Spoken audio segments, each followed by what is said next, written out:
So we've all got these different levels of bias, right? This haze floating in and out of our skulls, tampering with our memories, clouding our judgment is the common expression. And really it's more about changing how we view our realities day to day. And it's hard in and of itself, right? To see our lives clearly and to see who we really are from our own perspectives. So we rely a lot on outside perspectives looking in. But have you ever seen a real gaslight, right? Have you ever seen a gaslight in the fog? Now that is romantic. It looks romantic, right? And when you're not right under the light, everything outside of that gaslight is a blur. And there's a romance to it. There's this mystery. There is such a thing as a perfect place, right? And it may not be the gaslight in and of itself. For me, it is a trailer, a vintage El Rey camper trailer, and a little truck that can take you anywhere and put you anywhere at any time. And so I was basically living a summer life outside of this trailer with a man, and I'll call him a man for now because really he's a boy. And I think that it's a hard thing to talk about, right? When for some reason men don't want to talk about men actually being boys, and women don't want to talk about it either because they don't want their sons to be that way. But then fathers don't want their daughters to be talked about as women, right? So it's okay. We're all even here. And we were driving, right? We left this perfect, wonderful desert life to go on this drive. And as we were going on this drive, I felt very much like the pieces of that trailer truck kind of perfect place kind of lost themselves in the fog of every gaslight that we would stop under. So we would drive and we would stop under a gaslight.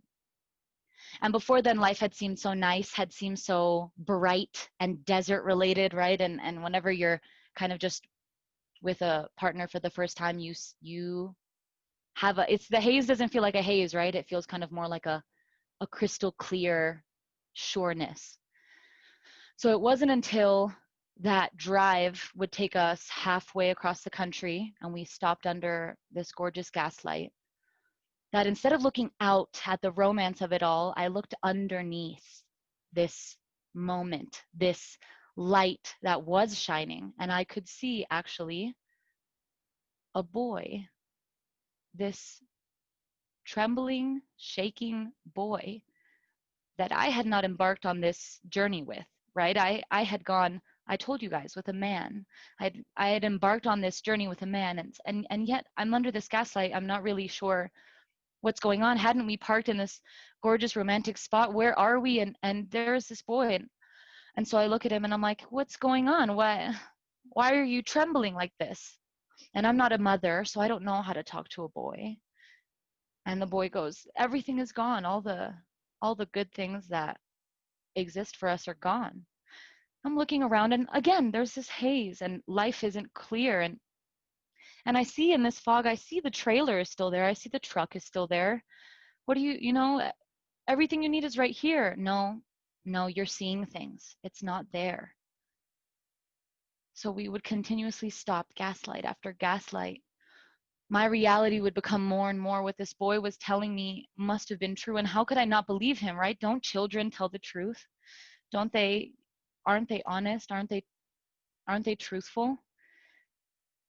So the place that I found myself, right, was at the end of this road. We can call it Denver, and on top of some gorgeous mountain. The trailer has become maybe this old, semi-abandoned second abode in this home. I myself am, living what I think my best reality ever is.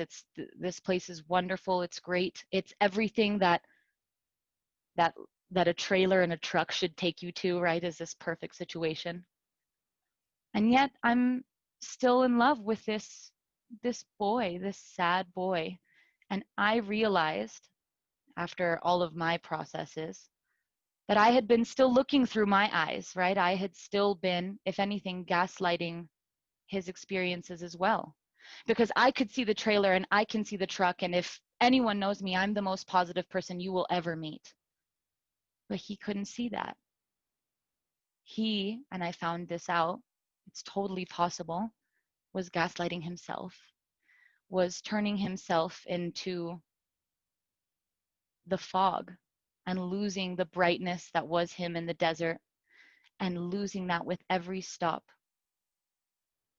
And so on one day, you kind of look at the trailer, it's parked now.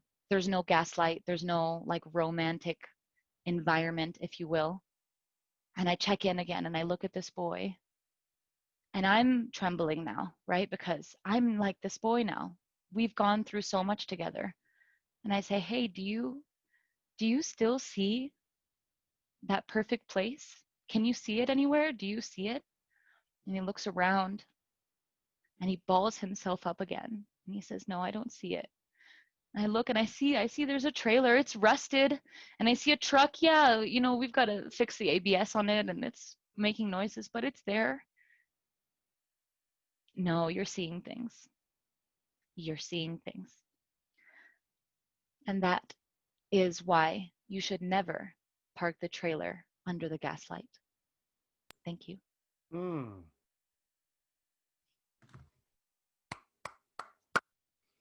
Man, Anna. What? Very good. Thank you. Yeah. Aditya wrote it. That was poetry. Yeah. What a gift you have. Such a gift. And you're still with him. Mm-hmm. Wow. That's amazing. Not that you're with him. That would sound a little weird. Just the whole story. Yeah.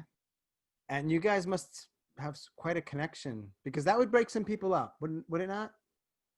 Absolutely. Everyone that I know tells me that we shouldn't be together. And I'm not saying that, Yeah. when you decide one thing or the other, like, no, I must be forever. No, but I think it's all part of the process. You just got to work through it. You know what I mean? You have to just work through it. So it may seem kind of like awkward at first, but you just kind of, I don't know. It just has to fall into place at one time. And if not, you have to hold on to those experiences and just know that they're part of your existence. Does he know that you shared this evening? No, because you can't, could you tell a little boy that, could you do that without him getting really scared? I don't think so. So there's like this whole other world of like, thank you, Aditya, my poetry or whatever, that it just doesn't, they're not the same world anymore. You could call it Denver. You could call it Denver. I know that's not really the point of your story, but that was such a golden line. You could call it Denver. Kind of like a subtitle or something. In some way, I just feel like, yeah. Yeah. So, all right. Well, thank you so much for sharing that. Hey, do you have a project? I know you're involved in a bunch of stuff that you can share with us now and then after you share in the chat so we can learn more about your stuff? Sure. I'm always also looking in the same way that you are to build a community. Mine's a little different though. Yours is life in the time of Corona and mine is get your shit together. So for anybody that is just trying to get there. Yours is much clearer than mine, by the way. Much. Well, I'm hoping that Corona ends at some point, but I think it's a great opportunity for people to kind of hone in on the areas of their life that they realize they were, everyone in the world collectively was saying, if only the world would just pause and give me a little bit of time. Well, you got it. And so now, you have to get your shit together. And it was an issue before, and I'm happy to welcome anybody that wants into any of the communities. There's Facebook, Instagram, Snapchat. We have a website. And so you're always, always welcome to reach out to me or to the community that I'm building to get your shit together. So if you have a story of your own about that, let me know. We have a site for you to publish an article, and I'm happy to hear from you. I need to get my shit together for sure. And it's GYST, right? Which is a cool little acronym. You got it. You got the acronym. You got the name. It takes time, Sean. Everybody needs to get their shit together. It takes time to build for sure. So would you put at least one of those things that would be like the best link for people to get that if they're interested? My pleasure. Yes. Awesome. Thank you. Thanks everyone for being a part of this. Thank you. Yeah. I think you're getting some love shown to you via the chat. So check that out when you can. Thanks. All right. Let me introduce our third storyteller this evening. And then after he shares his story, we're going to have a little break. And again, I realize it's Zoom, so it's a little bit different. But just so you know, there'll be a few minutes and then we'll do our last three storytellers. But our third storyteller this evening, he grew up in Australia. No Australia jokes, I promise.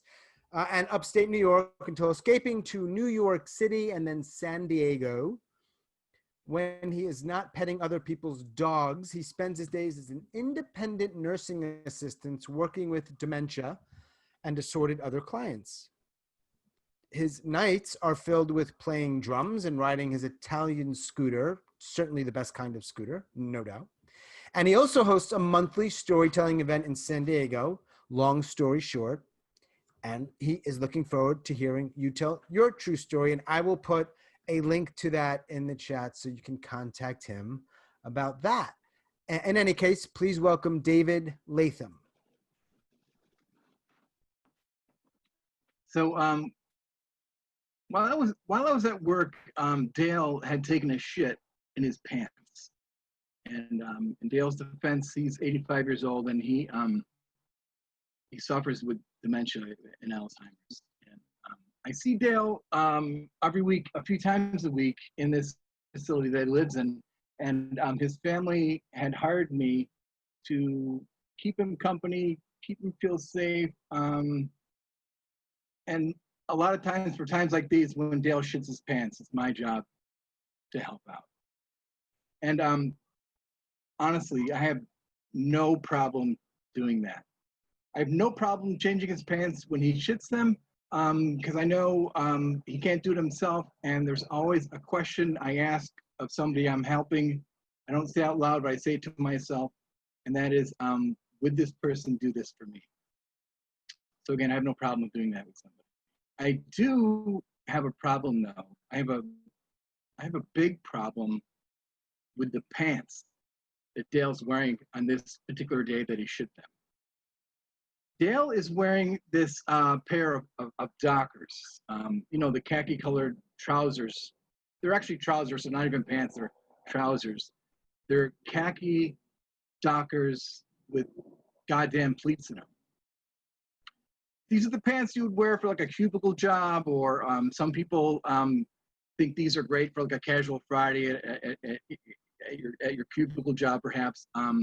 But these pants are for people basically who have given up on life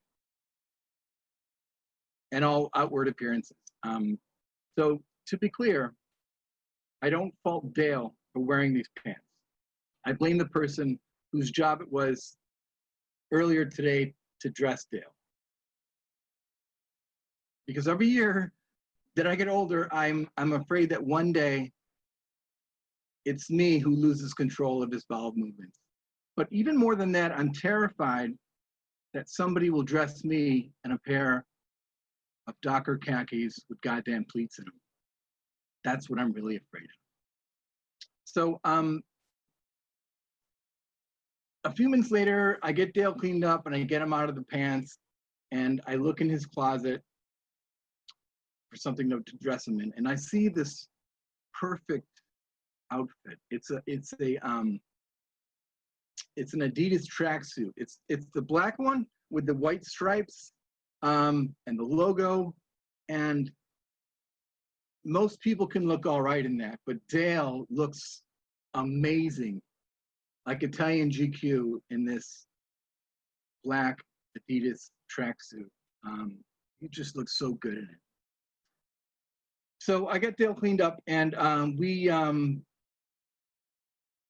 head out of there. I just want to tell you for 1 second, Dale's family that hired me doesn't know much about me outside of my interaction as a nursing assistant.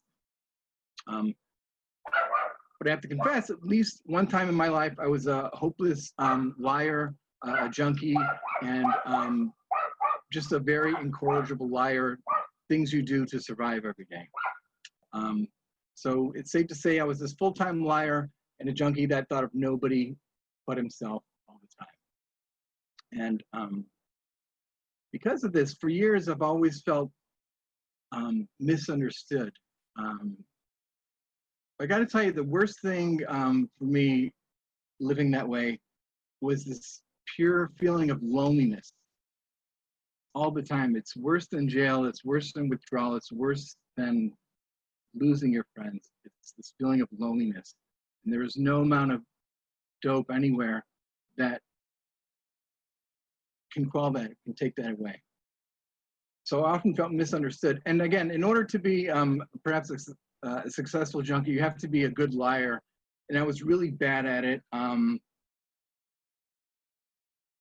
was in the middle of telling this cop a terrific lie, and he stopped me and he said, David, I don't think you're lying because you're not very good at it. And he was right. So Dale and I stroll out to the dining room now in the facility that he's living in. And we sit down, we're gonna have dinner in about a half hour, and something happens. And this happens as often as breakfast, lunch, or dinner. It's the dementia comes out in the person. And it starts slow. Dale starts to mutter something in this whisper, kind of like if you had lost your car keys and you swear to yourself, and you're like, where the fuck? And he's doing this over and over again, but Dale doesn't have any keys. There's something bothering him. And it gets a little worse. And he starts to clench his fists, his teeth, and he starts to pound on the table, and he's just saying over and over again, God damn it. Fucking God damn it. And I think the reason his family hired me is for times like this, is to figure out what is going on with Dale right now. How can I help him? And the best way I can help him is to just listen to him. And then he says it. It's what I've been listening for. He goes and says, my plane, I'm gonna miss my fucking plane. And Dale has been retired for 20 years. He doesn't have to be anywhere. But I do know that Dale, his whole life, those years where I spent wasting all my energy and being useless in life, during those years, Dale was running his own business, taking care of his family, just doing the right thing that I had longed to do. So it makes sense. He thinks he's at the airport. So we're at the airport now. We're not in this facility. We're not having dinner. We're in this airport. And right now, I just want to help Dale make that plane. And he says, and he's mad. He's pissed. I missed my fucking plane. I'm a really bad liar, but maybe I'm good at improvising stuff. And I said, no, Dale, you haven't. And I take his hand and I point at the clock. I said, it's 5:30. He said, so fucking what? I said, your plane leaves at 6:30. Look, and I dig into my back pocket and I take out an envelope, and it's some mail that I picked up earlier in the day. It was from my insurance company, but it looks like an airline ticket. So I open it up and I said, 6:30. Still got an hour. Also in that same moment, I realized that my insurance was about to expire. But I let Dale know that we're going to make the plane because we had the tickets. And so I have to back this up. How do you do that? And so I look at the janitor. I said, Dale, look, the luggage guy hasn't even loaded the luggage yet. And this guy is vacuuming the floor. And Dale says, oh, okay. And then I point to the nurse in the window of where they give medicine. I said, we still have to go see the stewardess, and we'll check in at the flight desk over there. And he calmed down, he starts to relax, and he looks at me, and in Dale's room, he's got all these pictures of his whole life on the wall. And every other picture since he was a kid, right through his 80s, he's got this smile, and I can't duplicate it, but it's really good. It's like this, it's this contentness, it's this, he could get into any concert or any building in the world if he just smiled like that at the front door, and people go, they forgive him. And so Dale gives me that smile as if to say, hey, I'm sorry about that episode earlier and yelling at you. And before I can say it's cool, don't worry about it, he says, thank you, Henry. Henry had died years ago. It's a relative of his. But I do know this much, is that I'm not about to tell Dale that his Henry is dead. So I'm going to be Henry. And I say you're welcome. Because for me to tell Dale that Henry is gone, well, I'd rather I'd rather wear a pair of fucking khakis than ever do that in my life. Thanks. Thanks, Mm. Dale. Great job, David. Mm. Pleats? Really? Pleats? Please. I mean, I got it. Pleats. All right. You know the type. I do. We've all owned a pair, We have. right? We have admittedly, probably, yes, all owned. Right. So, and you're still doing that kind of work, right? Yeah, I do. I do it every day with various ages of people. One of my favorite clients is he's 23, has a traumatic brain injury, and with him, I'm able to be myself. Okay, number one, and learn how to listen to somebody, because I like all of us here, we like to be listened to, and I really love listening to the misunderstood. One of my favorite things, I think, for sure. Yeah. Mm. Thanks for sharing that. Thanks, guys. Yeah. I think it's really interesting because we actually had planned for 7 storytellers and stories. We have 6. Makes no difference, but it works out that 3 are telling stories that are primarily centered on their mental health. And 3 are about not necessarily others, but sort of a little bit more other-centered and sort of how that affects their lives and their own mental health. So kind of like that balance that we're getting some that's just here's my stuff and others, which is what I hadn't actually anticipated that. I'm glad that we're seeing sort of different perspectives. And Yeah. I think it's always important with each other to treat each other fairly, like we don't know where the other person's coming from. One of the things that I saw early on in this field of work is that there's a lot of baby talk to people. yeah, You know, oh, you know, that baby talk, and Yeah. it's just, I just found it so repulsive that I never wanted to do that, and so always on a first name basis with people, no matter what their age, because who wants to be called Mr. or Miss, right? But no baby talk. That's the most important thing, no matter where they're coming from. that's an interesting. Yeah, I wouldn't have thought of that as like a super high on the list, but yeah, makes sense. Before we take our little break, tell us about your storytelling stuff, your organization, please. Okay, so I am a producer of a show once a month. It's called Long Story Short. We're gonna throw a link in there. The bigger umbrella with that is called So Say We All San Diego, and we're a nonprofit storytelling group that tells stories from everybody, with veterans, kids from DACA, refugees, anyone who has a voice or story. And in my role as producer with Long Story Short, it's the opportunity for you to tell a 5-minute story without notes, based on a topic every month. And Cool. as you go through that, we also have a bigger platform where you can tell a 10-minute story on a bigger stage in front of a couple hundred people. We do that quite a bit, and I've worked with dozens and dozens and dozens and dozens of people who thought they didn't have a story. But I'll just say this, is that if you've ever made bad decisions in your life, they're all a huge waste of time until you tell them to somebody else. Right. Everybody's got not only a story, there are stories. Right. Many a story. So yeah, so put a link in there. So if people are curious, I will. I'll figure this out. If we're able to travel around and you can actually get to San Diego, make sure you call it San Diego. Don't call it SoCal. People won't like that. I'm learning. It's like when you go to San Francisco and you're trying to fit in and say San Fran. If you've done that, you know what I mean. That's what SoCal is for David. All right, put that link in there, man. I appreciate it. Great job. Thanks, guys. Thank you.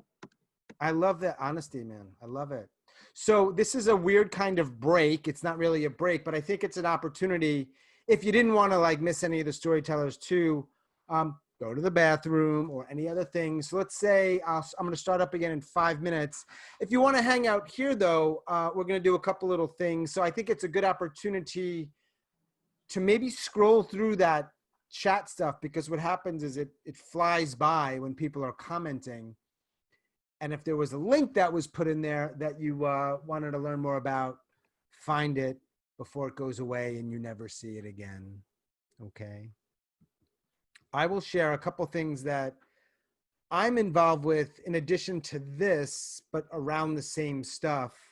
If you're curious, I plan on having at least 2 more of these, and it may end up being something sort of a more regular thing. I'm sort of feeling it out. So if you or someone you know has a story around your mental health struggle, or like you've heard tonight, others, and sort of how it impacts you, reach out to me. You can do it right here in the chat. My name is Sean Wellington. You can find me on Facebook. There's all sorts of ways you can find me. But please reach out, because I'd love to hear your ideas and see if we can feature that, because I think these stories are, I mean, it sounds almost cliche and trite at this point, but they're just so important, especially when they're crafted with care and told with such bravery. Something that, I don't know if it's a little lighter, but a couple of times a month, we also have a get together. We call it Story Flash. It's sort of improvisation and story converging. So if that's your thing, everything for now is housed under the Facebook group, Life in the Time of Corona. I was going to change the name. I still might, but I think it's probably going to work for a while longer. So we'll see what happens with the name change. I might have to do some rebranding, but we'll work on that. The other thing I wanted to share, which is related to this stuff, but it's a slight sort of tangent, is I've got this podcast that I started about a month ago. It's called Suicide Noted, and I interview people who have tried to end their lives. And it's going really well. And I don't promote it heavily. It's a very sort of select group of people who obviously have tried to end their lives, but are also willing to talk about it. And it's sort of gaining some traction slowly, and people are starting to, I don't know how these algorithms work, frankly, but more and more people are hearing it. So if that's the kind of thing that you might like, I don't know if the word's like, but benefit from hearing, it's a simple search, Suicide Noted. If you know a little bit about Apple or Spotify, it'll come up. And if you or somebody you know would like to share a story around that, I would love to talk to you about that if you're comfortable sharing about that. And, you know, it is a podcast, so people will hear it. So if that's the space you're in, just reach out to me and we'll talk. So I'm not a big plugger, but I do feel like some of this stuff people need to know about. I should hire someone for that. I just wish I had some money. Can I hype man you real quick, Sean? Can you hype me? Yeah. Yeah, hype it up, but be reasonable or they won't believe you. Oh, I don't know about being reasonable, but Story Flash to me was like one of those watershed moments when I was like, oh, damn, Sean is like really cool. I found that event to be incredible. If you're trying to like come up with story ideas or just want to have fun, I found that I like this sort of improv meets storytelling thing very, very cool. And even though I thought I was in a rut, felt like I told most of my stories. Just in that like hour and a half, 2 hours, 14 different story ideas came up just from that little session. Yeah. And, you know, none of them are probably going to be particularly good, but like just the idea that a bunch of ideas came out of it was very cool. Yeah, it's, I mean, I'll just wait. If you're not done yet, I'll just keep. Go on, Aditya, go on. Well, have we talked about how symmetrical his face is as well? That's awesome. All right, no, go ahead. Wow, go ahead. I haven't laughed like that in ages. Thank you, Aditya. That is a really cool event. I put the link in there in the chat. So many links in the chat. It's okay, fun. I have something to say about that too. too. Dear, here we go. Okie dokie. Story Flash is the most fun ever. It's just fun. Okay. It's not stressful. Everybody's creative. It's welcoming. Yeah. Yeah. It is fun. So if that's your thing, it's very low. There's no stakes. We make fake stakes, but it's fun. It's good for story ideas. It's just fun. There's some other people who are here that have been on that. Wow. Interesting transition. Erin is asking what the next one. Suicide Noted to Fun Story Flash. I just created another event a week from Tuesday. They're usually on Tuesdays. I don't know how it came to be that way. But Aditya, you will also share with them the Sunday event, but we'll wait to do that. We don't want to be overwhelming because there's so many events. Cool. Well, the break ended up being me mostly talking. But if anybody else at some point before the evening's over wants to say really great things about me or the events, I mean, I'm not going to stop you. I'm not going to like say no, just FYI. So, all right, cool. I think you should have them at a later time sometimes. I can't catch them. All right. So Maybe is 8 1 a.m. for everybody okay? Is that okay? Yeah, no, we'll work it all around you, your SoCal schedule. Yeah, it's all about me, course, right? Why wouldn't we? Yeah, but yeah, I wish I could catch more. I'm just on the road. Maybe on the weekend, maybe, you know? So anyway. Yeah. Yes. I could just pull over and do it wherever I am, right? You could do it. There's modern technology. What'll happen is my assistant will call your assistant and they'll connect our agents and we'll work it out. Okay. Okay. Awesome. Great. Let us move forward here. And by the way, after our next 3 storytellers are done, be a quick thank you and I'll say goodbye, but we do have a Q&A, sort of a loose thing post show. So I invite you to do that. So David, is that you? It was my neighbor's horn. Yeah. Yeah. You know what you need to do. Let me mute that. Yeah. Mute you. We love you, but mute yourself. Mutant. Our next storyteller transplanted to Tucson in July 2014 via Los Angeles, via San Fran Bay Area, via Los Angeles. She's a mover and a shaker via St. Paul. Artists never completely retire, but she withdrew from the 9-to-5 grind a decade ago. She's passionate about storytelling and has told stories live in Tucson for Odyssey Storytelling, something called FST, which I believe I'm supposed to say FIST, but I can't quite wrap my head around that. And the Tucson Tellers of Tales, where she is the second vice president. And I know this about her.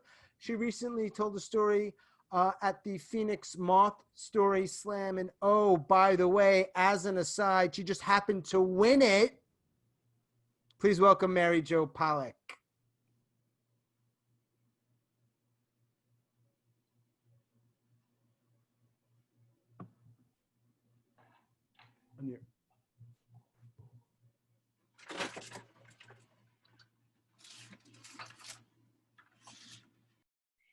I'm sitting in San Marcos Plaza in Venice, Italy, April 25th, 2008. I plan to go on this date in Venice because it's San Marcos Day and it's a holiday in Venice to honor their patron saint. And I thought, what fun. But what I didn't figure was that all of the cultural attractions would be closed due to the holiday, except the Doge's Palace. I buy a ticket for the Doge's Palace and take the self-guided tour, walk around the palace, and then I go over the Bridge of Sighs into the prison. And the prison is subterranean and there's the steep concrete stairs. And I keep going down and down these stairs. And with every step, it gets darker and danker and nobody else is around. And it's kind of a one-way street and I'm getting very uncomfortable. And I want to see daylight again. And I'm not sure when that will be, but eventually I come back out on the plaza. I find a bench. I sit there and cry behind my sunglasses while I watch Venetians and tourists walk back and forth across the plaza. I'm thinking, why did I spend all this money to come to Italy and sit and cry that I do at home by myself multiple times a day for free? It starts to get dark and I walk back to my B&B and nothing is open on the plaza where I'm staying. And I'm hungry, I haven't eaten all day. And I go in to this apartment and I start scrounging around and I find my leftover peanut butter pretzels from the plane, and some strawberries that the owner left that was for the alleged breakfast part of B&B. And I find Italian radio and turn it on, and I sit there and cry and say, happy fucking 60th birthday, Mary Jo. And I didn't really think I could get more depressed. But I did. And the worst 4 years of my life were March 2010 when I lost my job to January 2014 when my mother died. Those years were worse than my teenage years when I attempted suicide, worse than my adult years where I screwed up business deals and jobs because I was too depressed to give it my all or get out of bed. I'm angry all the time. Right under the surface of my skin, I feel the anger seething and I push it down. I push it down a lot with food. But I go about my business and I present fine, but live miserably. Depression always wins. I think after I stop working, I'm going to move to LA to help my brother manage my mother's dementia care. I think maybe that'll lighten things up, but obviously that does not. I find a really crappy apartment that's near my mom and my brother. And except for visiting my mom 4 or 5 times a week for a couple of hours and the occasional lunch with my brother or a friend, I sit in the dark in my stained, ratty old pajamas in my recliner watching TV, horrible reality shows like Hoarders and Extreme Couponing. But for a change of pace, I'll watch 10 hours or so of Law and Order because it's on all the time. I cry. I shower sporadically. I eat. One day I clean, and I dropped and broke a bottle of red wine on the already disgusting carpeting. I stopped cleaning. I vacuumed maybe 2 or 3 times in 4 years. I live in squalor. I take antidepressants. I've been taking them for a while. I think that it's going to be the miracle that cures depression, but they are not a miracle drug. They merely mask the symptoms. And they come with a plethora of side effects. I am the side effect queen. I'm always dizzy and nauseous. I've lost my libido. And the worst of all for me is losing the full range of emotions. And if you consider 100% of your emotions, if you drop off the 30%, that's the sad and depressed emotions, and those I didn't miss. But I did miss the 30% that was the fun and the laughter and the joy and enjoying a movie with a friend or cracking up at a joke. I couldn't do that anymore.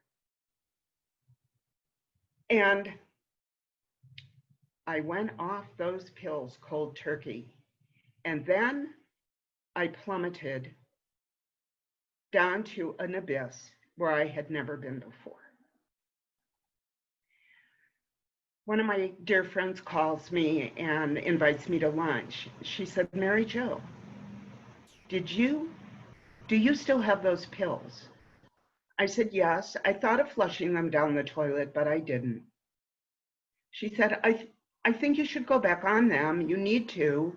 You know what to do. Go on them and then wean yourself off in the proper way so that you don't dive bomb. I know she's right. And I follow her advice. And as I'm weaning myself off of the drugs, I think, I need a few rules to live by.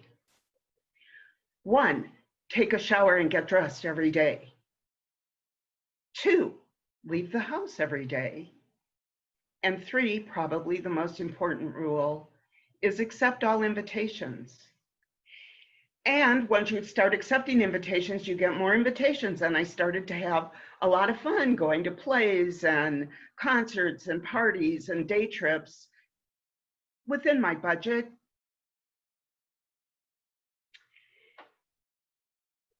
But a couple of years ago, I realized I'm not depressed. I wake up every day, I feel light, I'm happy, there's no effort, and I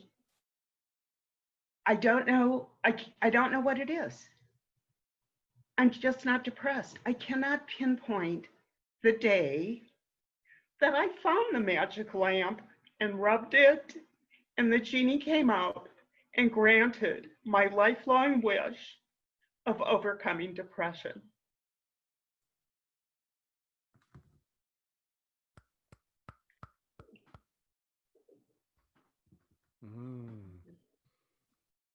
Stay unmuted, Mary Jo.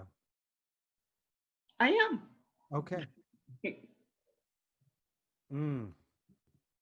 Thank you so much for sharing that. Yeah. You got some really sweet. They're probably going, what the fuck? Well, so yeah, and whether it's while you're talking to me or afterwards, look at what some people are sharing. A lot of love. Hey, I know you have a few people here that you've invited. I'm wondering, even so, do they know that about you, or is this like kind of news for people, even if they've been in your life for some time? Have you shared that? Probably news to the Tucson people, but it's not news to the people that have known me for a long time, and there's a few of those friends on too. Sure. How do you feel right now? You know, it was sort of a process to go through this, and actually when COVID started, I thought I had a few bad days, and I thought, oh no, I can't go through this again. But it was, you know, I'm able to moderate myself now. Yeah. And so I just thought, just act like everything is normal, and so I got past it. Yeah. Well, I appreciate you sharing that, and I think everyone else does too. So those are tough stories to share. You had one line that I'm not really about the power line or anything like that, but it really is such an interesting thing because you said depression always wins, which I think is how you felt. But from my point of view, and you know I'm not the rosiest guy in the world, like not everything needs to have a bow on top at all, but it doesn't always win. There's one example right now where it didn't entirely, totally win. So fucking A for that. Exactly. Boom. But when Boom. you're in it, you don't see a way out of it. 100%. Yeah. 100%. You don't see it when you're in it. Yeah. What can you share with us a little bit about the organization that you're involved with? Also another storytelling organization? Oh yeah, Tellers of Tales. And actually we're having a story swap in a couple of hours. So if anybody's interested, if you send me a message, I'll send you the link. Tell people who may not know what a story swap is, what that is. A story swap, and the way that we run our story swaps at Tellers of Tales is you tell your story. Notes are allowed, but not preferred. We try to let it be storytelling. And you can ask for specific feedback, general feedback, or no feedback. But it's an opportunity to practice a story and, you know, that you're working on and get a little bit of feedback and get a little practice. Great. Do you have, and that's part of Tellers of Tales? Yes. Cool. Tellers of Tales of Tucson?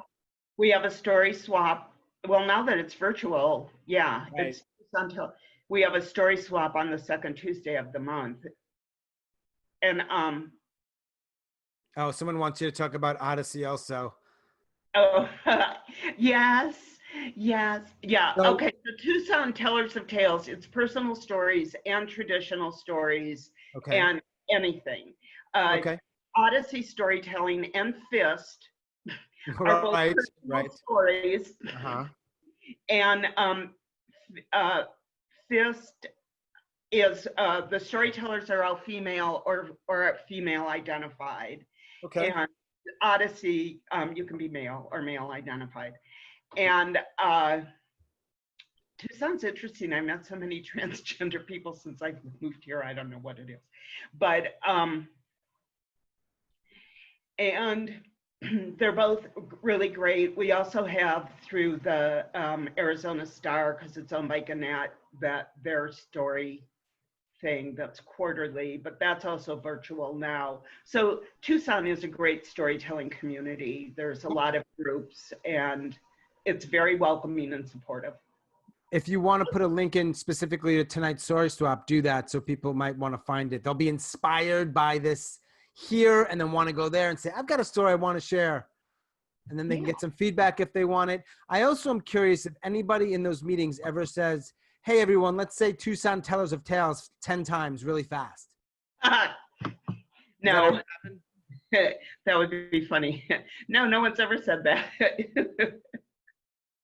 You've got such an audience here. People are asking all sorts of questions. Before we move on, real quick, you won the Moth recently in Phoenix. Was that also a story about dealing with some of mental health stuff or something totally? No, that was a story about when my brother, I had two brothers and one died.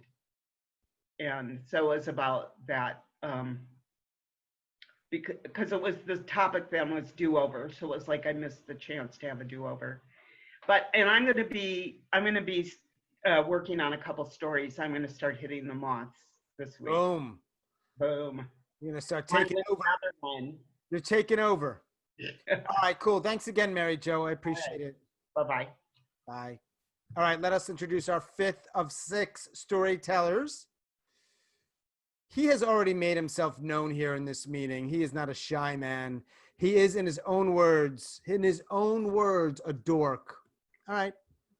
From Jersey, an Indian, an American, a mama's boy, and a storyteller, among other things. And a either current or one-time lawyer who has a big bill. We will put this in the chat, his cheesedosa.com. That's his big thing, and we'll talk about it more after his story. He only has one serious story, and guess what? You all are about to hear it. Please welcome Aditya Surendran.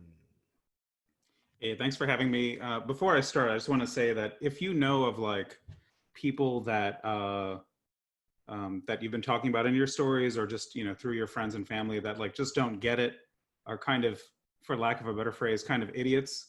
That's kind of who I'm representing today in this story, and kind of who I am. And I don't know if that, if the idiot has been like necessarily well represented today, and nor should they be. But regardless, here we go. The story's called My Whisper, and took place in 2002. A lion floated through the air. I could swear this was happening in slow motion. A lamb then took flight in a perfect arc in the opposite direction. And when the king of the jungle made its way back down to earth, a bull hurtled off in pursuit of the lamb. Like a perfectly synced clock, on it went like this, over and over again. This was a typical sight on the quad. During that first semester of college, I would walk to the same morning behavioral psych class, and on these mornings, there would be Ashish juggling Beanie Babies. As he juggled and walked, on the back of Ashish's shoulder would be a deer. While I'd never admit it to my friends, I knew the name of that one. Whisper. I had a whisper at home back in high school, and this whisper would stare right into my soul daily. You see, I would always keep a safe distance behind Ashish. I kept these few yards away, not out of any fear of like a juggling mishap, but out of the social suicide that would follow being accidentally affiliated with a juggler who had no friends. And a few yards back put me right in the line of the deer's sight. And so it went like this. At 7:30 in the morning, every Monday, Wednesday, and Friday. It was probably wrong that I never said hi, but I always had the best excuses. Well, if I spoke to Ashish, I'd be leaving my roommate alone, who has abandonment issues. Ashish might think that I'm only speaking to him because he's Indian, so I don't want to be reductionist. And oh, it's best to leave him alone. Ashish is probably one of those people that is introverted and needs his space. Abandonment, reductionist, introverted, all fancy words I picked up from this psych class and brandished 3 times a week.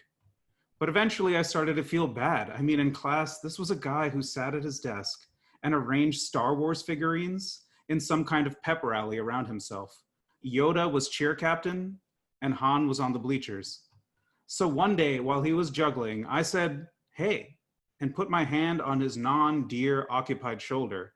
This was a mistake. All the animals hit the marble and brick road, and Ashish began screaming, loud, hysterical, feral. I apologized profusely and bent down to pick up his fallen soldiers. This was another mistake. I was shoved out of the way, not lightly either, as I found myself rolled out onto the grass area. He picked up his toys himself and started repeating, "Rory, snort, fleece," over and over. Rory, snort, fleece. It was the names of his beanie babies, the lion, the bull, and the lamb.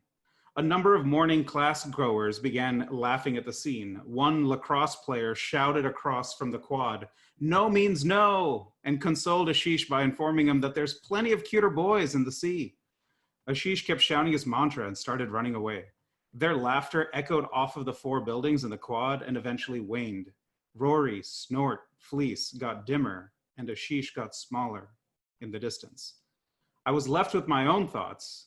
Our psych textbook would likely describe them pretty simply as anger and embarrassment. Naturally, I made sure I had nothing to do with him for the rest of the semester. As we approached finals, there was a study week. The first day we usually is designated for hanging out at the beach, a misnomer that was in fact a large grass area in front of the library at our landlocked university. Since it was a Tuesday, I was at the beach making plans with friends for not if, but just when we'd be going to PJ's. This local bar was just across the street and sat in the basement of my apartment building. Their $2.50 deal netted you 3 tacos and 2 Coronas, so it made little sense to drink anywhere else on a Tuesday afternoon. Then, in the distance, I saw Ashish. He was carrying a paper airplane, in quotes because it was so large that it came up to his shoulders, needed 2 hands to be carried, and was made entirely out of sheet metal. As he walked through the beach, he drew more and more attention. I wasn't sure when I realized that he was coming towards me, but it must have been clearly too late. "You want to help me install this?" he asked me nonchalantly in front of nearly 1,000 underclassmen. "No." "Oh my God, no," I replied. "Why are you even asking me?" "Oh, because you're my friend," was his matter-of-fact response. He continued past me and settled on some lonely patch of turf. I headed off to PJ's. 8 beers, 12 tacos, and only $10 later, I fell out of the bar into a crisp early December evening. The noisy lot of us were headed to a friend's place to cheer him up over a breakup, and of course, very importantly, play Mario Kart at his house. In the distance, I saw a glowing white orb on the beach. As my eyes came into focus, slowly of course, I could see the outline of the paper airplane. The tip dug into the ground and the rest hung in the air as if the child of a 50-foot giant forgot to clean up after playtime. Even from this distance, I could make out the light blue college-ruled lines. It was a 3-hole punched paper. 2 of the holes hid in the folds, and the other was visible on the left wing, even from this distance. And it made me smile. And later that night, I could see it from my bedroom window. The Coronas had worn off, and it was the most beautiful thing I'd ever seen. The Friday after Taco Tuesday was the big psychology final. Today was Thursday, so I finally opened the textbook for the first time. Somewhere around 3 a.m., I hit a chapter entirely about Ashish. The outbursts, the attention to detail, the need for repetitive motion. He made just a little bit more sense. The next morning, He was out in the middle of the freshman quad with a George Foreman grill serving pancakes. Everyone coming out would receive 2, and he staged an area where he could pour syrup. Assuming he was a cafeteria employee, most didn't acknowledge him at all as they were handed free food. I knew it might go south, but I tried speaking to him again. Hey, what are you doing? I'm making pancakes? Well, right, but why? Well, I observed that during finals week, people weren't eating breakfast, so I'm making them some. But don't you have our psych final coming up? They give me a lot of extra time, but I don't need it. It was simple for him, yet otherworldly to me, but that was that. I'd like to tell you that we became best friends, or that we learned to understand each other better, or that when the bullies and lions came, I protected him from it like one of his Star Wars idols. It was only a matter of time before something bad happened to Ashish, and when it did, I didn't do anything, behaving as limp as Whisper on his shoulder. I'll never understand how Ashish saw the world or how he willingly threw himself into his passions without a care for the judgment that would follow. But I learned that we aren't powerless and we can do some good around us. We might never be heroes, but damn it, we can walk together. We can make pancakes.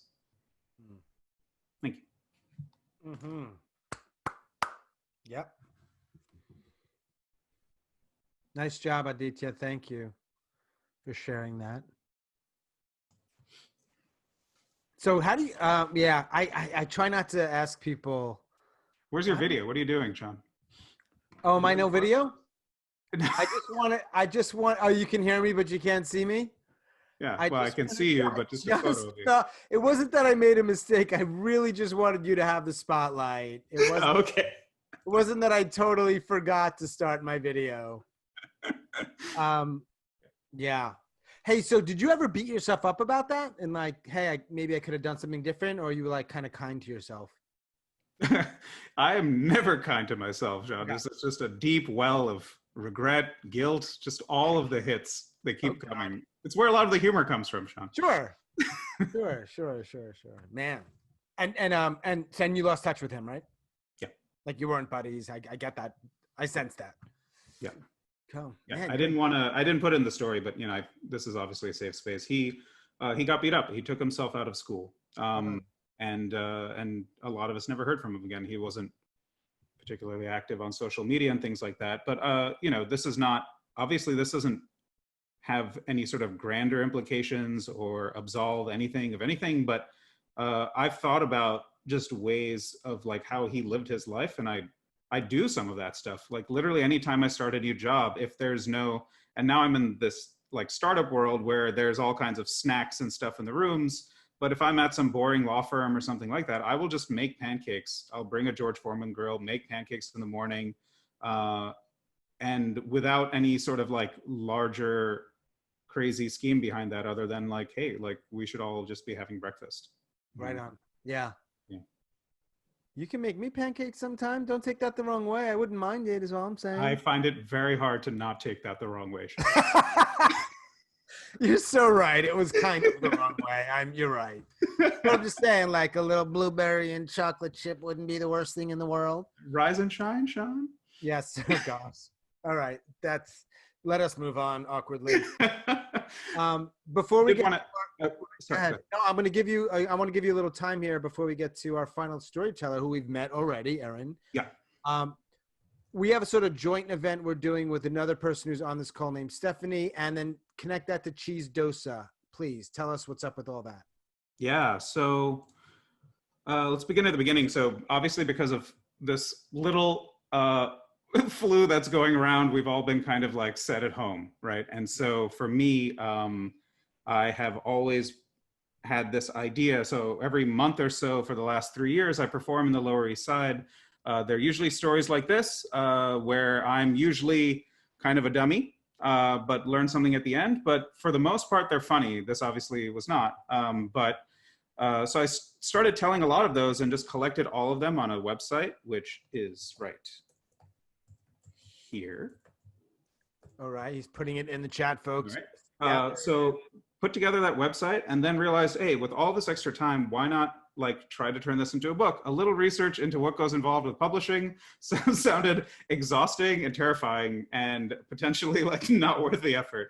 So like a classic nerd in high school who like doesn't have any friends, I was like, I'm making my own club, which is to say that set up a Kickstarter where I'm going and basically my wife and I are making these books ourselves. It's a labor of love, and we launched that Kickstarter on June 20th. And within 3 days, we funded it. So this book is definitely being made. If you would like to buy the book, the link is there. That also has a reference ID, which is to say, if you do purchase anything with that link, we'll go ahead and take half of anything that goes towards that and direct it directly to Erin and her group. Nice. Are you chatting to someone that isn't everyone? I put what I think. Oh my God, I've been sending it to Judy Bateman this whole time. That's awesome. Sorry, you know when that was it. That was clearly message, when someone sends you a private message, it forces, like, it automatically reverts into you sending them a private message. This is all. You have to be careful with that. That wasn't intended for one person. Share it with everyone. Go on. There you go. So there it is. But in any event, long story short is this is already a long story. So I hate when people already give you a long story. And then they do. But because we funded extremely quickly, you get 60 days for a Kickstarter, but it funded in 3 days. I just thought doing as many events, that's how I met Sean, just like doing events, hosting my own events, etc., would be a lot of fun. So we've done really interesting stuff, and I like to think that are a little bit different than what's out there in the universe, or at least the typical ones where people just come and tell funny stories, or there's an open mic or something like that. So what we did in our first one was we had a bunch of South Asian artists who are the top poets and singers and dancers and storytellers and comedians, etc., all perform. Our second event I thought was a lot of fun because cheese dosa cooking class taught by my mom, who's, you can see her little photograph down there. She must have seen the link in Facebook, and she's rolled up in as well. She's in. Hello, Mom. Biggest fan. Hello, Adi's mom. So she taught a cooking class, but in between the sections of how you make a dosa and how you make chutney, we had an all-female cast of, again, a singer, a featured comedian, a poet, a chef, a food critic, etc. And we just kind of layered in Q&As and performances in between a cooking show. It was weird, it was wild, it was crazy, which brings us to this final event. So we were doing these once a month. There she is. That's they're chilling on the bed. There you go, completely horizontal. Tell us about the event.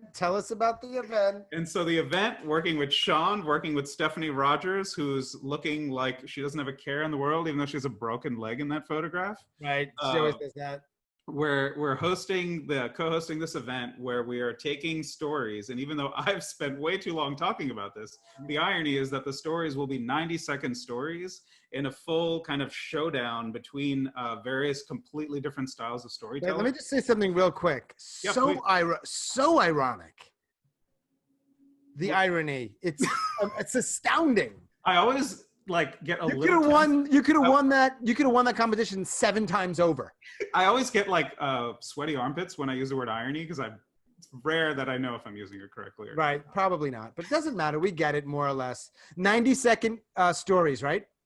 That's right. And so we're capturing who those 8 people are that are going to square off against each other. So if you feel like you've got a hell of a 90-second story to tell, definitely let me, Sean, or one-legged Stephanie Rogers know as well. I'm a little more inclusive. I feel like we maybe should include more than 8, but if you want to be that guy, I'll be Mr. Inclusive. You'll be Mr. sort of snobby, that guy. That's fine. A little good cop, bad cop. But David and Mary and whoever else, bring some 90-second heat. What do you got? And by the way, 90, just to be clear, is 90. It's not 2 minutes. It's not 105. It's actually 90, and it's doable. Yeah, it's a really cool, interesting exercise to strip down just the process of. So a 90-second story is not something you're going to bring to the moth, right, Mary? But I do love that there's something very interesting about taking away parts of a story that you really care about. Yeah. Keeping the integrity of the story somehow structurally. Yep. If you're not a story dork, that you may not care about that, which I totally get, but it is interesting if you geek out on stuff like this, And I didn't call you a geek. You called yourself a geek or a dork, right? Just to be clear, I want everyone to know that I have you. You're I like up agree, here. I agree that we rehearsed this and you told me to say that I wrote that. Okay. Thank you for sticking with the script then.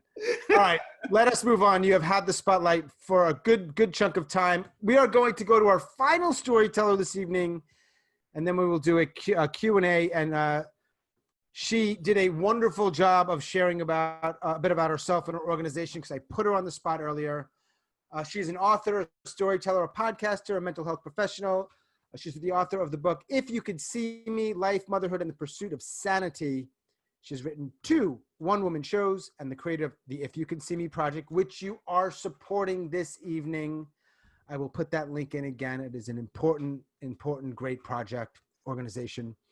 And that is a multimedia storytelling initiative designed to change perceptions, and treatment of mental health, trauma, and related issues. Our final storyteller of the evening, please welcome Erin Mahone. Thank you. Oh, okay. Said I was muted by the host. Am I? That was an accident. Thank you. Sorry about that. Knock 'em dead. I'm happy to do it silently, but it's less interesting.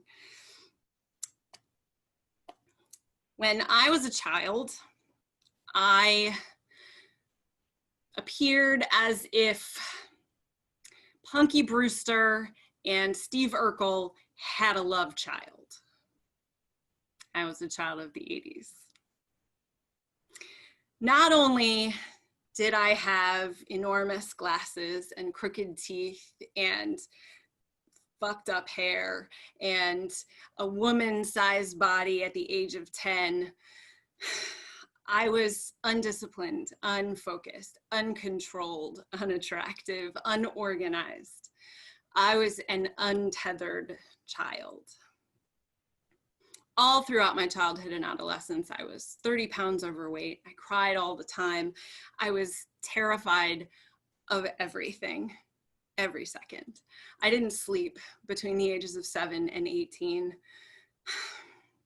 I had anxiety and depression, and I was reckless and self-destructive.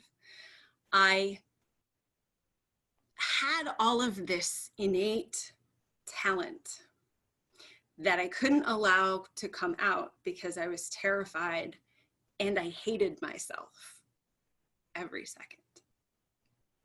I fought with myself. I believed that I wasn't worthy to be in the world in the way that I should because I couldn't get past it. I couldn't get on the stage. I couldn't work on the project. I couldn't lose the weight. I couldn't clear up my skin. I couldn't make myself look the way I thought I was supposed to look, the way that you're supposed to be seen when you want to be famous, when you want to be a star, when you want to be what everyone sets out to be. I dropped out of college at 21 and moved to New York City to become a singer and an actor. And I became an excellent bartender who sang and acted occasionally. But what I realized almost immediately was that was not the life that I wanted. It was the life that I thought I wanted. It was the life I thought I was supposed to want my entire life. It was what I was told I was going to be. And when I walked away from it, I had nothing. I had put all of my eggs in that basket and the basket of self-loathing, the basket of hating myself and questioning my choices and jumping onto moving cars and doing drugs in bad places and sleeping with terrible men. And I hated myself because I wasn't cool enough to have a drug problem and I wasn't disciplined enough to have an eating disorder. I was just an anxious, depressed, broken, sad person. I walked away from the life that I always thought that I wanted, and I I floated for a little while. And I ended up getting married and having children and stopping doing all the things that I had done my entire life. I got tethered. I got healthy. I had babies and I went back to school and I started helping people and working in human services and mental health, and I started writing and I started looking inside of myself, and I felt really good about myself. I thought I was fixed. I thought I had climbed the mountain and that I was there and nothing could knock me down. So about, I don't know, 6 years in, at 32, 10 years ago, I decided I was going to start performing again. I was getting back out into the world.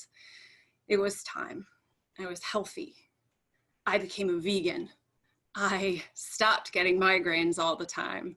I was telling my story. I was stepping in front of audiences and not feeling like I wanted to die every time I did it.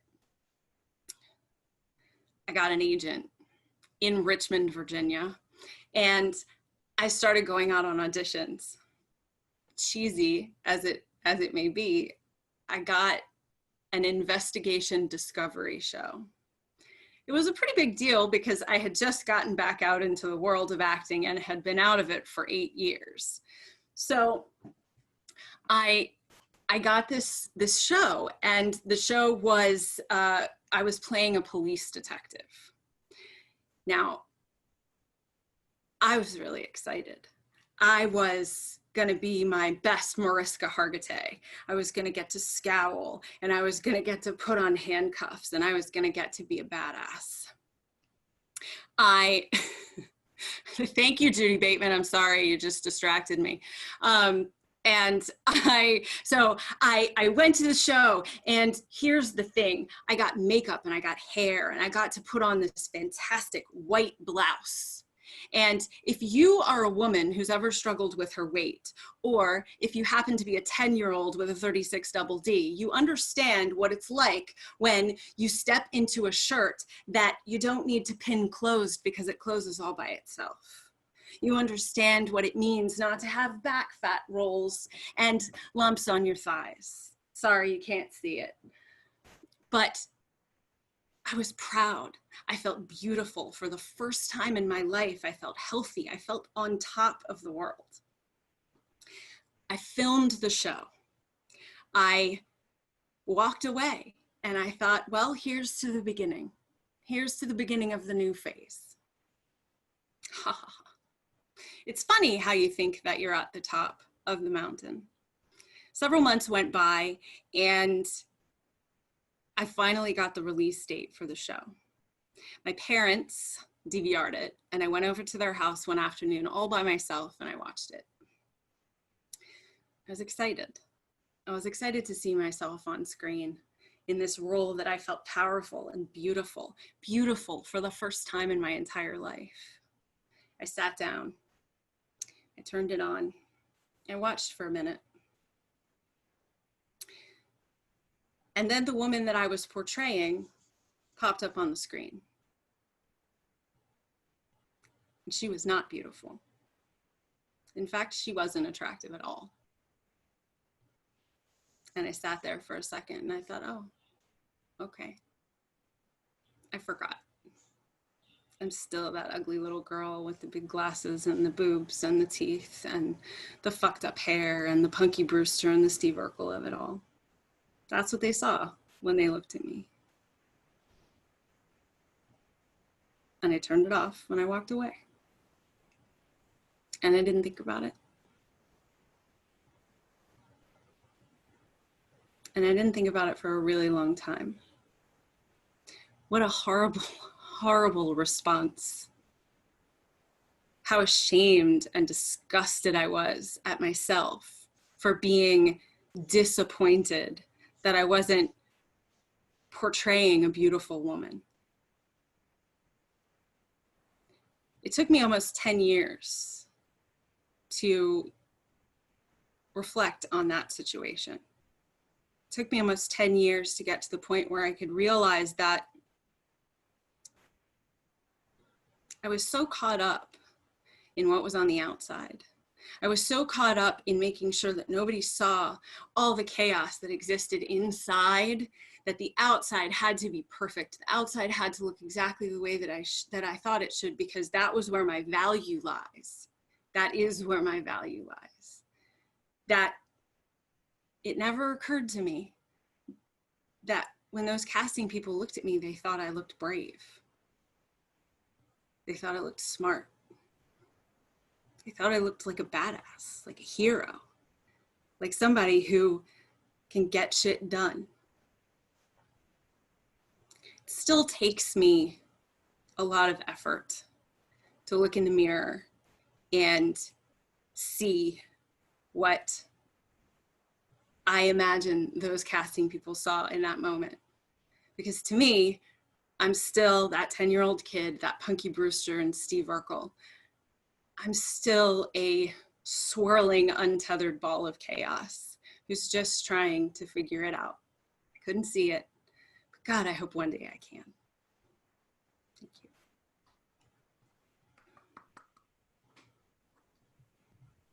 Man, Erin, that resonates. That, man, oof. Like there's times when I want to say to somebody. There's times when I want to say to somebody. Is that my weirdness on the mic? Is that my weirdness on the mic? One sec. One sec. I'm killing my microphone. Does this help? Killing my microphone. Does this help? What is happening? What is happening? Sean, it's your worst nightmare. Sean, it's your worst nightmare. All right, it's all echoing. All right, it's all echoing. Everyone except for Erin and Sean, mute yourself. Everyone except for Erin and Sean, mute yourself. Oh, I hate to say this, but mute her. Everyone mute. Everyone mute. All right, let's do this slowly. All right, let's do this slowly.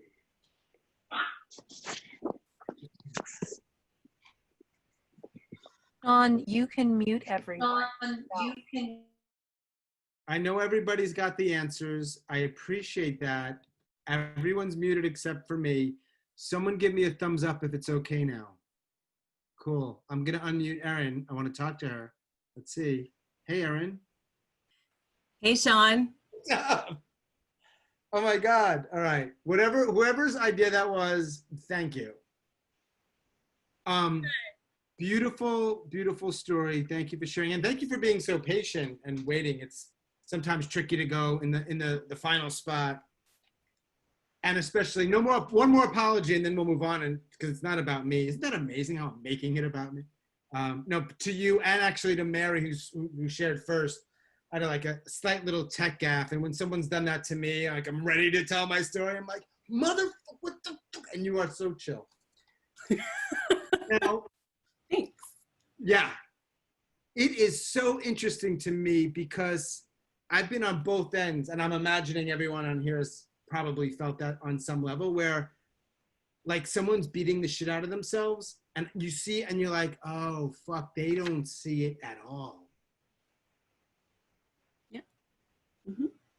Yeah, that's why the project is If You Could See Me. Yeah, right. Perfect. Good name. Right. We had a lot of good names of things and projects here. Like, get your shit together. Yeah. If You Could See Me. No one really knows what cheese dosa is, but we know it's cool. No, everybody's project is awesome. Yeah. Huh. So again, I like putting you on the spot. So here I go doing it again. Yeah. This is like an interview question, which I hate, but I'm just going to say it. Like 5 years now, like that project, what's it about then? Not that it's going to be different, but like. It'll just be bigger. Yeah. International. Yeah. You know? We have first of all, I want to thank all of you, because you've given me a lot of really fantastic, ideas for sort of how to make things work in COVID. And we were in the midst of preparing for a show when all of this hit. And so we've just sort of had to change our direction. And we very much were working together in person. And, so it's just been, it's been an interesting past few months. But yeah, just we have a podcast on the Mental Health News Radio Network, or I have a podcast on the Mental Health News Radio Network. Right. And, that's also called the If You Could See Me podcast. And branding is really good. Branding. And, my book is called If You Could See Me, Life, Motherhood, and the Pursuit of Sanity. Where in the world did you get that name, Erin? It's a good name. Thanks. Perfect name. Thank you. I like the book cover. They did a good job. I can take no credit for that, other than the fact that they sent me a book cover that had flowers all over it, and I was like, fuck that. Right. That's not a flower book. That's not what I'm about. Right. But I want so another story. Aditya, I'm taking your line. It's another story. I'm going to tell another story now. Yeah. My grandfather had schizophrenia, and he was diagnosed in the 1950s, but he started having, experiencing symptoms in his teens. And, it was in the late 1930s, and he told his mother, and, she was a Ukrainian Jewish immigrant, and she was terrified of what this would mean if they tried to get any kind of help, in the 1930s, of course.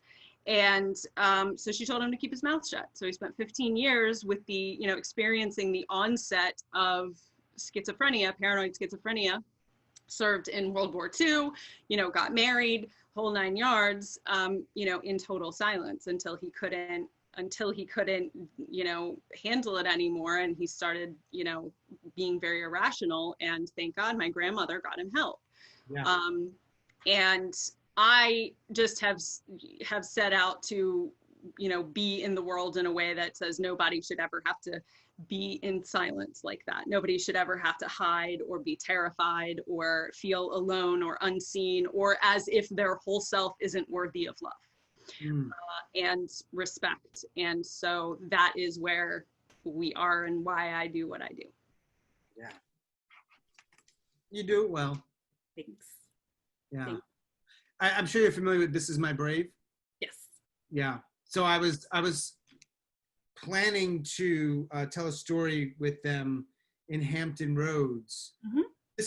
I'm not comparing organizations, just for those that are listening here. This Is My Brave. It's more than storytellers. They'll have dancers and rappers and whatever. But you got like 5. You audition and you get it. I got it.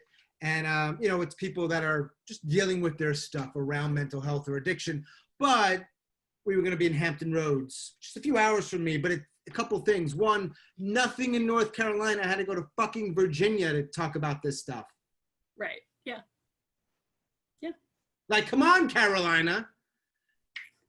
And they too, obviously. I think we were set for like June. And then we were going to do like a modified version with social distancing live. And then it was going to be some other thing. And now it's just record yourself in your living room or wherever you are and send it to us. So they're all making these difficult choices. Yeah. And the sort of heart of what we do is that we do it together. We work together in a group to develop the stories over the course of 4 to 6 months with each group. Yep. So it's so much about the community that's being built around these groups, and the relationships that continue beyond the performance. It's really process based, and yeah, I just love it. So yeah. Cool. I'm going to formally say thank you very much to our storytellers and all our audience members who came and shared and listened and spent an evening with us. So thank you. I hope you have an opportunity to contribute to Erin and her organization. I put the link in there several times. I don't want to overdo it. And perhaps you just heard something that you felt, who knows, maybe a connection to. So I'm blessed to be able to have the space to do it and meet cool people that share so openly. So that's my sort of formal goodbye. And then if you want to hang out, some of us are going to hang out and we're going to chat. Maybe some people have a glass of wine or some coffee and it'll be slightly looser. I don't know how much looser it can be. I'm so fucking loose. But because not loose people don't curse, you see. Yeah, you need to be less loose, actually, Sean. We can loosen up a bit. But... I got to work on that. And so there we go. Thank you again, everyone. Enjoy your night, but hang out with us a little bit. Talk and storytellers. If you got to go, totally. Like Addie. What? You have to be less loose, like Addie. Yeah, you need to be riddled with. Like, I think it's clear that me and Addie can help each other in many different ways. We can learn lessons from one another. Yeah. You know, if you get less loose, I'm leaving. I'm just saying. You're talking to Addie and me. Yeah. What? This is how I like it. Nice. Yeah. And Yeah. How many buttons are missing on that shirt, Sean? Oh, there are no buttons. I mean, what is that? There are buttons. Dude, this is a certain style. Oh, forget it. Ladies, help me out. That was sexist. I'm sorry. Fucking scratch that. I didn't mean to be that. I'm just saying, like, I don't look terrible. Anyway, does anyone have a question for our storytellers or somebody else? I see some familiar faces. Maybe I'll lean on someone like Kurt to ask a question. I see you, Kurt, or Hermina, or Tree, or Andrew. Or maybe a storyteller has a question for another storyteller about their story or their organization. And not all at once. There's no way Zoom can handle all this at the same time, but perhaps one at a time. I liked when you I just want to say thank you. I don't want to disappear without saying thank you. There was a birthday party I was supposed to be at 5. So Thanks for coming. Thank you. EBK. And Steph is talking about the 90-second story, which is sort of a collaboration. So I think Steph, me, and Aditya need to get together to just make sure, is it like 8 or is it looser? We got to figure that out, right? Because people are asking. Yeah. If this sounds like disorganized, it's because Sean and I, didn't we like agree on this yesterday? Yeah. So, and we've got the event page. Actually, the event page would be useful, right? You can at least sign up for getting details on it. Let me post that. You're getting an inside look behind the scenes at 2 producers creating in front of you. Producers. Is that okay? Aggressive term, but you know, you can. What about co-hosts? Is that okay? Are we at 7 p.m. Eastern or 8 p.m. Eastern on Sunday? As per what we were chatting about, 7 p.m. Eastern. Yes. 7 p.m. Eastern. Okay, thanks. Hi, Nadia.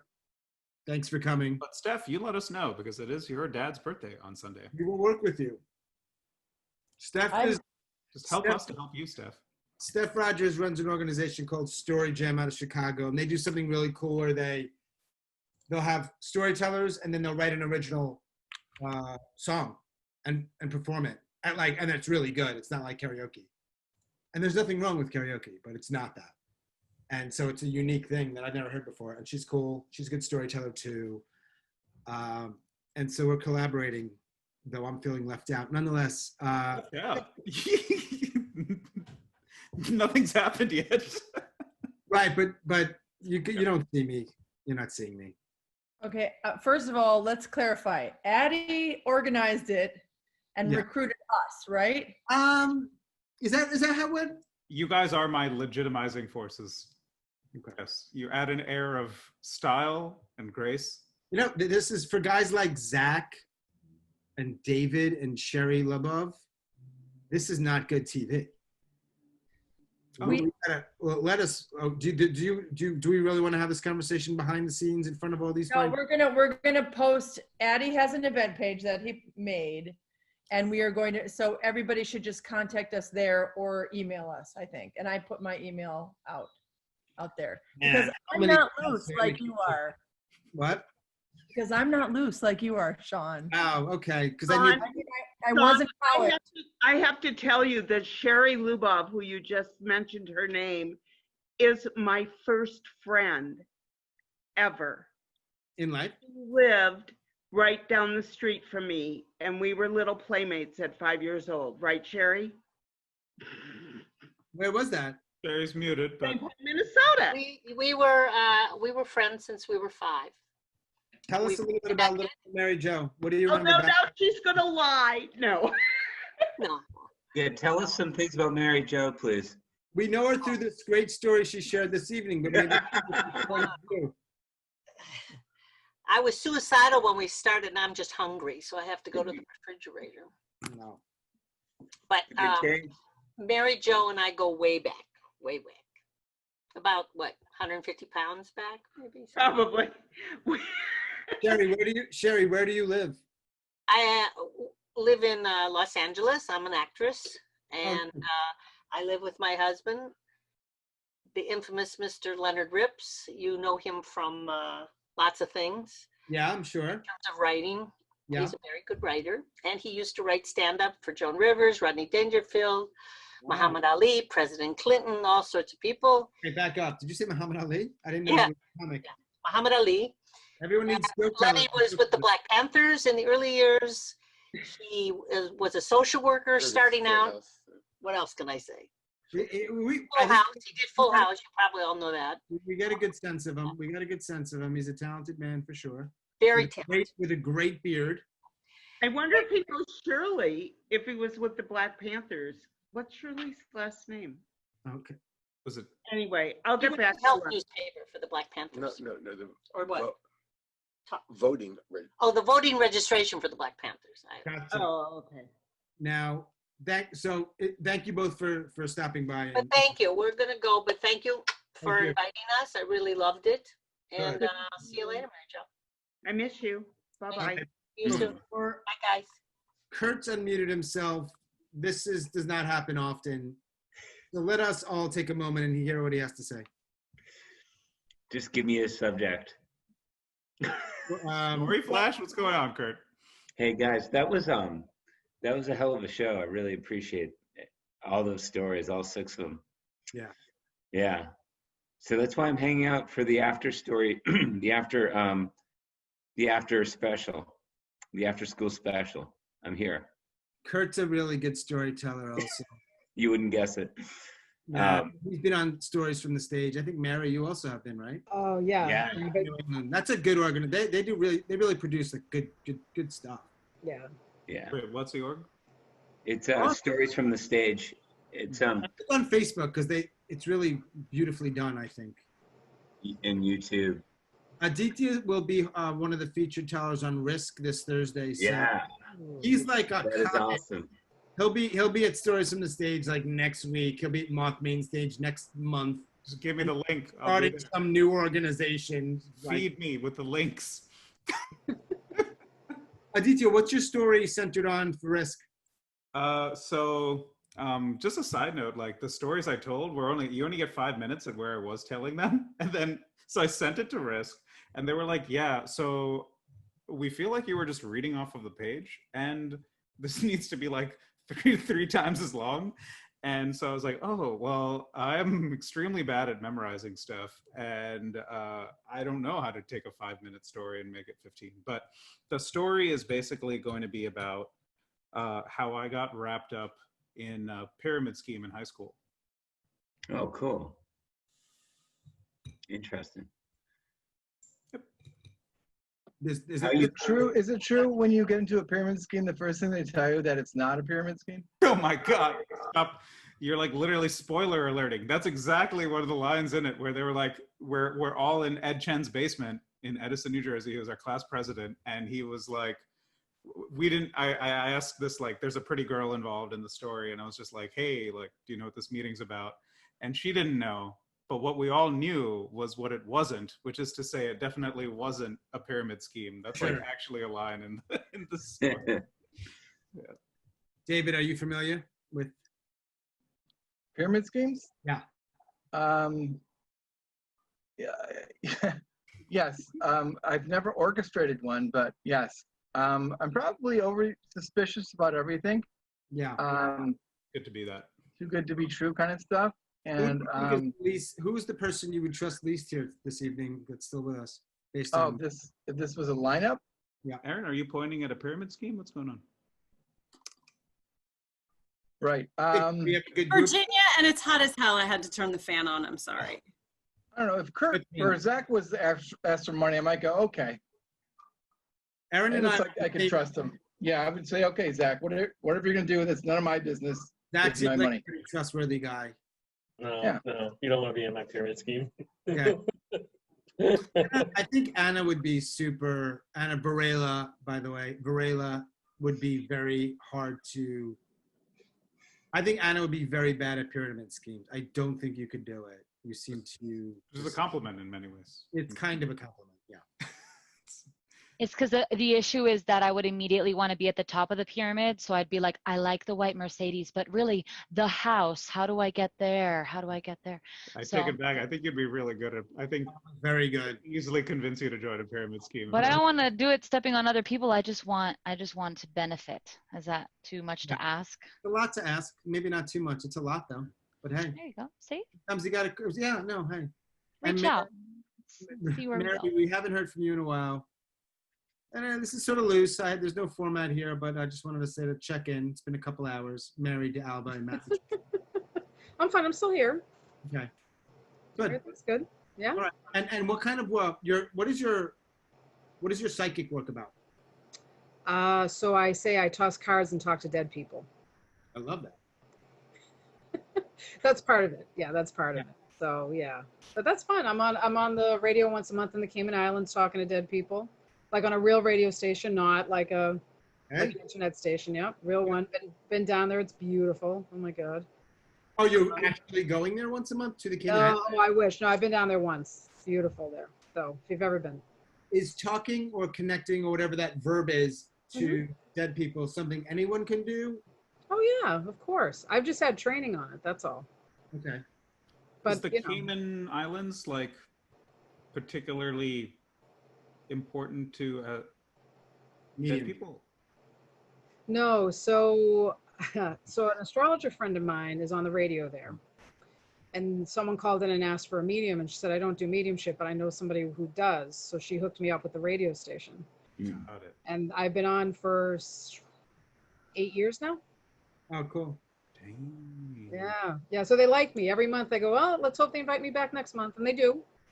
So it works out really well. Do you hear from your listeners, Mary? Yeah, which is nice. Yeah. Because sometimes I get like, I don't know who you're talking about. Because I only have about a minute to like get someone say something, then they move us off the air. And I'll get an email like later on. They're like, oh yeah, I remember who that is now. I'm like, yeah. And also, if I was dead, I would also go to some tropical place. I wouldn't just be. I'd be like, bye. You just gotta go. Hanging out in tax-free Denver. We're gonna go to the Cayman friggin' Islands. I would go to the Cayman Islands. Totally. Especially if Mary keeps talking to you. Can you imagine? Be like, yo, there's this girl. She checks in.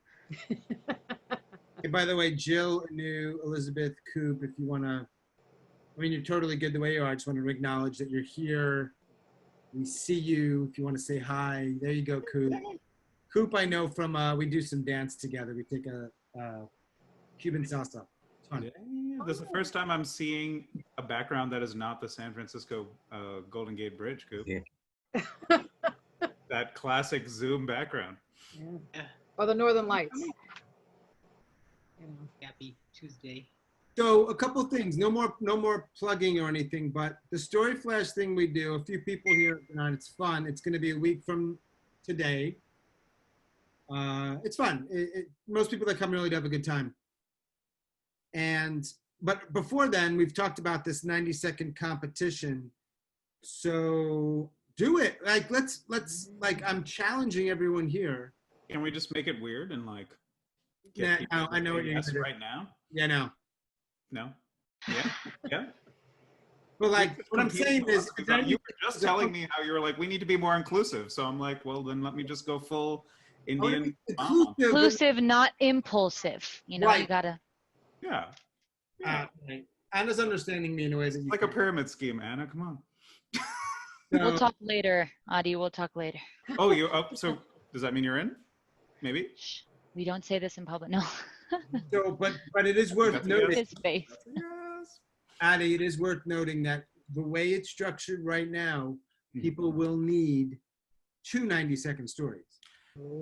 So yeah, I mean, or if you get through on your one, you're still going to have to perform again. And if you're going to wing it, I think most people, we can agree.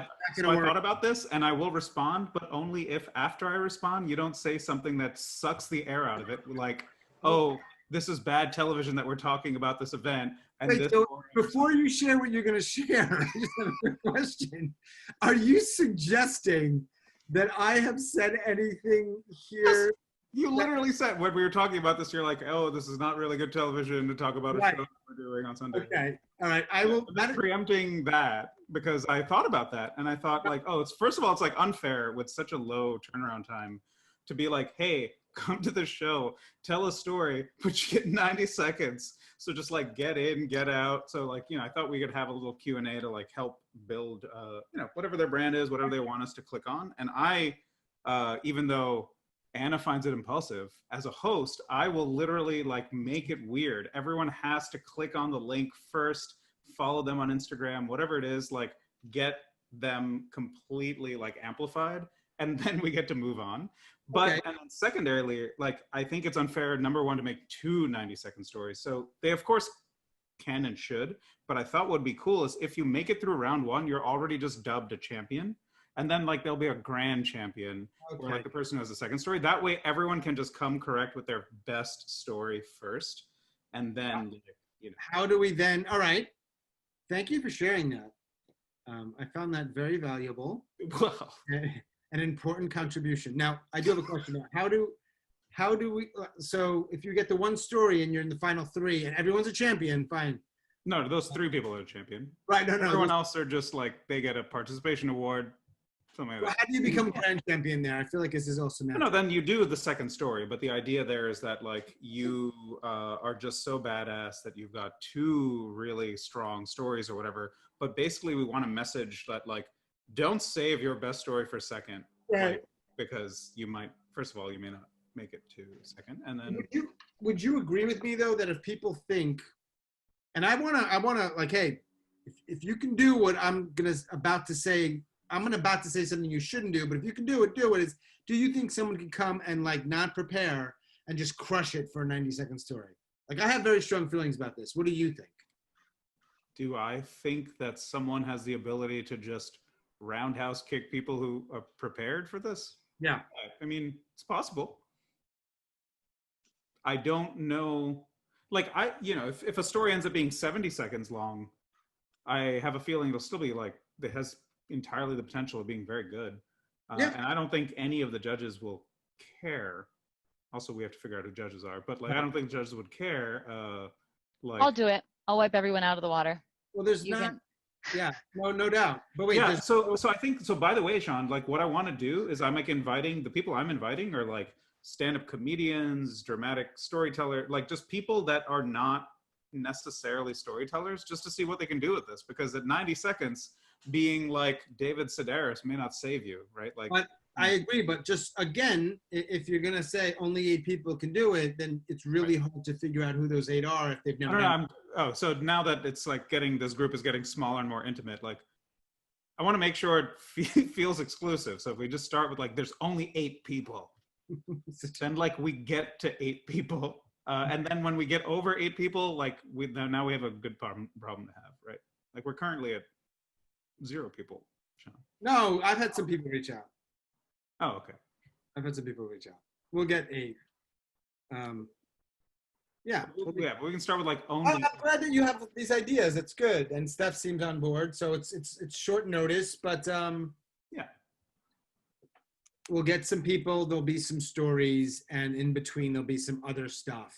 Yeah, I've been doing. I think it's a good idea. I've been doing like the opposite of Field of Dreams, where basically I wait for people to come and then I build it. So I just like literally like make the event, get people excited, make it vague, have some allure. Like the image is is a tree, like a Darwin tree, and I think it makes sense in my mind, but it probably makes no sense to anyone viewing it. But then there's like all of these hosts that are sponsoring it, and so people are just like signing up. They're ready to go, and then we'll figure it out. There's a word for this, by the way, called jugad.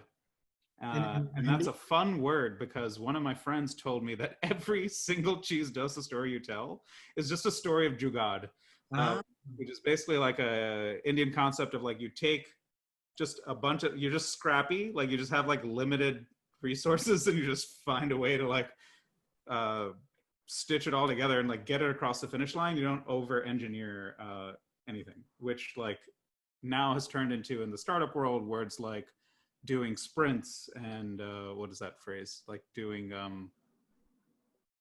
I forgot, there's some word for it for like tech people, but basically it has gone off in like, it's a very powerful concept where like if you spend so much time making sure everything's perfect, like you're at IBM and like you're just like, you'll easily get blown out of the water. So that's the approach I've taken on this, which is just, we'll just get people in the room, and between now and then we'll figure out like what they'll see. Yeah, we'll be good.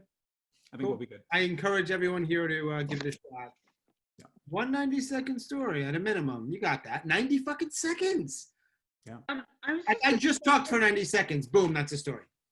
Well, If you go to- talk for 90 seconds. If you go to open mics, do you ever go to open mics? Because open mics is like, you get the poets and people singing the song they wrote, or, there's a variety of things. And so, you might find that. I know, if you'll find them. Yeah. Are you talking to me or Sean? Because Sean, Yeah, I do. Sean just left. Sean, Mary Jo, Sean got up and left. I know, but I'm talking to Addie. He's my new boyfriend. Anyway, Sorry for that. Sorry. and I Very no, popular with the late. with what you're doing, the cheese dosa, which was really interesting.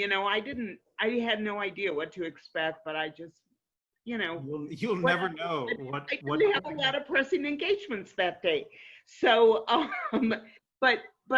but just based on what you said, if you go to those open mics, and I didn't really know what to expect, but it was like a little bit of everything.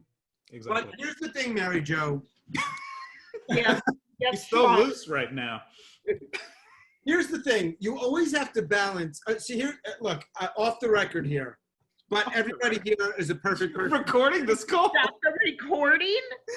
Yeah, I think I'm gonna dip out before this gets weird. I can't involve myself